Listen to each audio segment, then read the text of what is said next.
If you've spent any time on your liberal relatives' news feeds, you've probably seen a meme or five noting how Mississippi, a state where residents overwhelmingly vote Republican, is the most poverty-stricken state in America.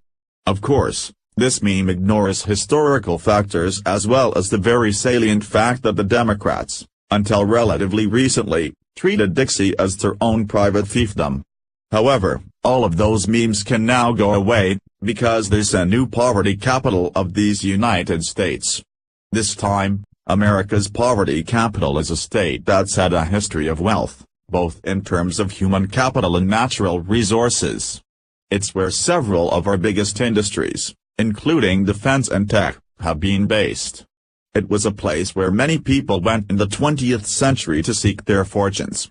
And yet, after the state turned into the most liberal, dare we say socialist, place in America, it also became our country's epicenter of economic misery. Ladies and gentlemen, I present your new poverty capital, California. California, not Mississippi, New Mexico, or West Virginia, has the highest poverty rate in the United States, the Los Angeles Times notes in a January 14 piece by Kerry Jackson.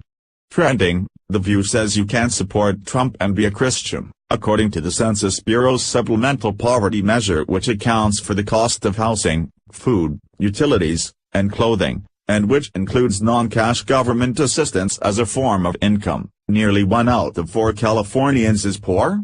So, why are Californians so poor? After all, job and GDP growth is good, although most of that is based around the tech sector. Part of it, Jackson argues, is that state and local bureaucracies that implement California's anti-poverty programs resisted pro-work reforms that began in the 1990s to get people off of welfare. It's not as if California policymakers have neglected to wage war on poverty. Sacramento and local governments have spent massive amounts in the cause, for decades now.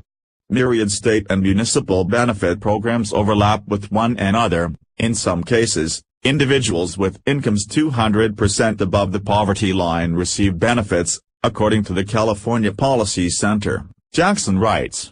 Unfortunately, California, with 12% of the American population, is home today to roughly 1 in 3 of the nation's welfare recipients. The generous spending, then, has not only failed to decrease poverty, it actually seems to have made it worse, Jackson continued. Do you think things will get worse for California? Yes, no. Completing this poll entitles you to Conservative Tribune News updates free of charge. You may opt out at any time. You also agreed to our privacy policy in terms of use. It's as though welfare reform passed California by, leaving a dependency trap in place. Immigrants are falling into it. 55% of immigrant families in the state get some kind of means-tested benefits, compared with just 30% of natives. Other reasons for California being the new capital of poverty? Californians spent 30% of their income on housing in 2015, in part because of government regulations around land use and the environment. Countries and local governments have imposed restrictive land use regulations that drove up the price of land and dwellings, analyst Wendell Cox said. Middle-income households have been forced to accept lower standards of living while the less fortunate have been driven into poverty by the high cost of housing.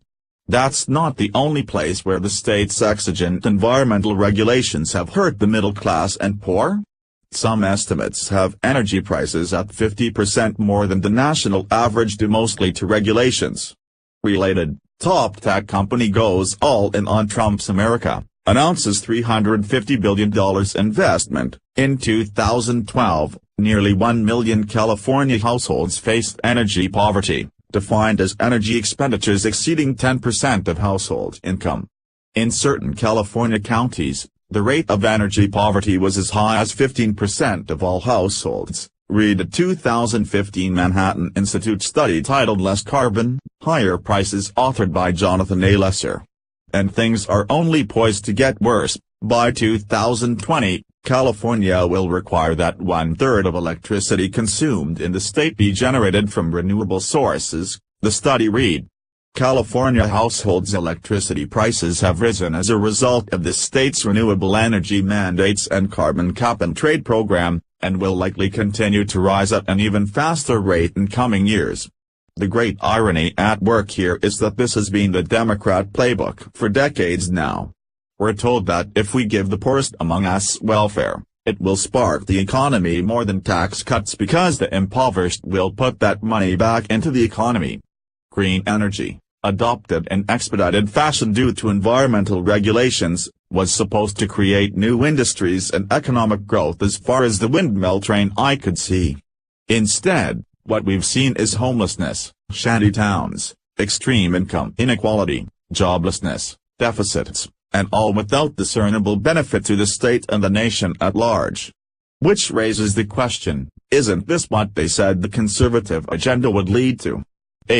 T City Journal, please like and share this story on Facebook and Twitter with your thoughts on this report.